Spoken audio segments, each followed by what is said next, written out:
Hulyo taong 2019, isinulong ni Congressman Bayani Fernando ang Resolution Number 42 na naglalayong ipalaganap ang isang bagong paraan ng pagbati, paggalang at pagbibigay-pugay na ligtas sa sakit kapalit ng nakasanayan ng daop-palad na kamayan.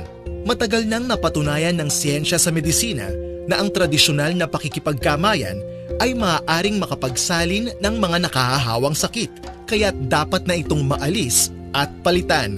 At ito ang mainam na kapalit, ang Bating Filipino, ang banayad at magiliw na pagpatong ng kanang palad sa gitnang dibdib, kasabay ng bahagyang pagyukod ng ulo. Ito ay pinagtibay ng Kongreso at nilagdaan ni House Speaker Alan Peter Cayetano noong 5 ng Pebrero taong 2020. Bating Filipino, ang opisyal na paraan ng pagbati, pagbibigay galang at pagpupugay na maggiliw na isinasagawa sa pamamagitan ng pagdampi ng kanang palad sa gitnang bahagi ng dibdib, bahagyang pagyukod ng ulo ng nakapikit o may paibabang tingin, sabay ang pagsambit ng salitang nagpapahayag ng pagbati, paggalang o pagpupugay.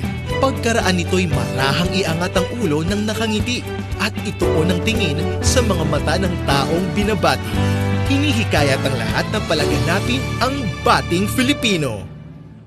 Ang kamay sa dibdib ay pahiwatig ng taos sa pusong damdamin ng kapayapaan. Ang pagyuko ay tanda ng paggalang at kababaang loob. Ang pagpikit o pagtingin sa ibaba ay tanda ng pagtitiwala sa binabati. Ako po si Bayani Fernando at yan ang Bating Filipino. Let's do this with or without COVID.